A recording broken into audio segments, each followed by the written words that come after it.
ऐसी होती है माँ की ममता। दापुर नाम का एक छोटा सा अविकसित गांव था। गांव का विकास नहीं मतलब गांव में रहने वाले लोगों का विकास नहीं।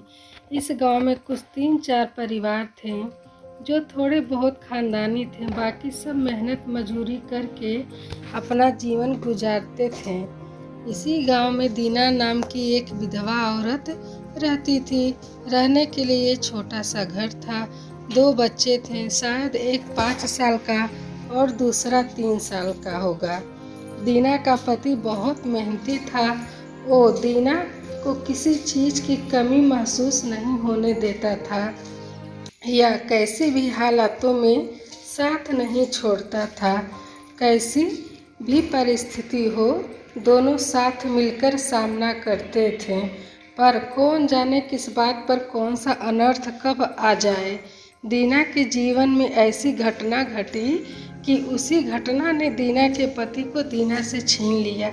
दीना को पति के गुजरने के बाद ऐसा लगने लगा कि मैं जिंदा तो हूँ पर मुझ में जान नहीं है।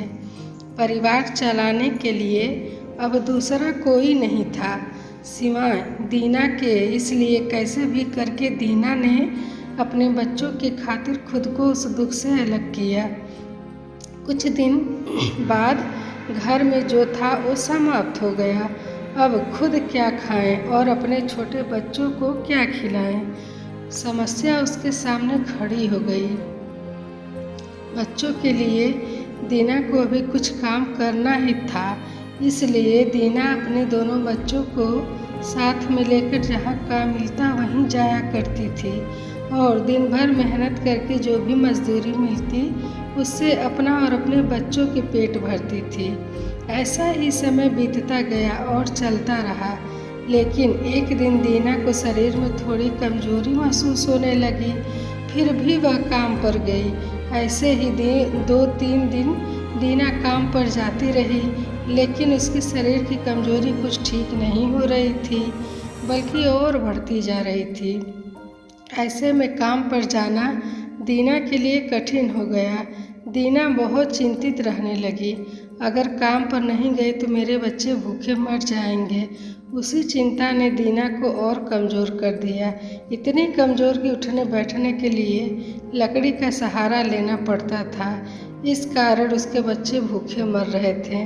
खाने को कुछ न मिलने के कारण और अपने बच्चों को भूखे मरते देखकर वह लकड़ी की सहायता से आज यहाँ से कुछ मांगा तो अगले दिन दूसरी ओर से कुछ मांगा। अपने बच्चों को खिलाती पर खुद भूखी सो जाती थी। ऐसे ही एक दिन वह खुद ना जा सकती थी, इसलिए अपने बच्चों को समझा कि खाने के लिए कुछ मांगने के लिए गांव में भेज देती है। कुछ समय बाद बच्चे 2 चपाती और थोड़ी सब्जी लेकर लौटते हैं। 2 चपाती से 3 जन कैसे तृप्त होंगे, इसलिए वे 2 चपाती दोनों बच्चों को खिला देती है।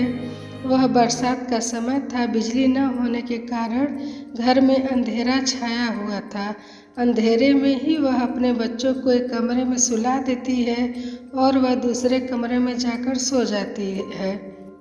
रात को तेज बारिश होती है और बिजलियां जोर से कड़कड़ाती है। दीना को थोड़ी आराम मिलती है, इसलिए वह गहरी नींद में पड़ जाती है। ऐसे में दीना को एक सपना दिखाई देता है।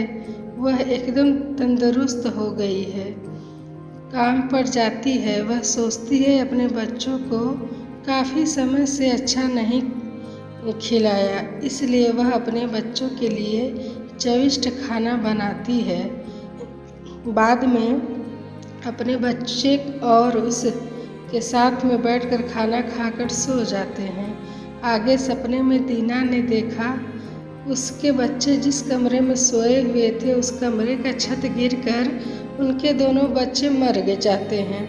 सपने में से दीना एकदम उठकर खड़ी हो जाती है, जान में जान आ जाती है और अंधेरे में ही अपने बच्चों के कमरे की ओर चल पड़ती है। कमरे में जाकर अपने बच्चों को देखकर दीना चैन की सांस लेती है। उसी समय दीना को शरीर में ज़्यादा कमजोरी महसूस होती है, जिससे वह नीचे गिर जाती है और फिर वहाँ से उठकर ही नहीं पाती है। चैन की सांस दीना की सांस ले लेती है। दोस्तों, यही होती है माँ की ममता। जो बच्चे मरते दम तक अपने बच्चों की खातिर जीने का जुनून रखती है।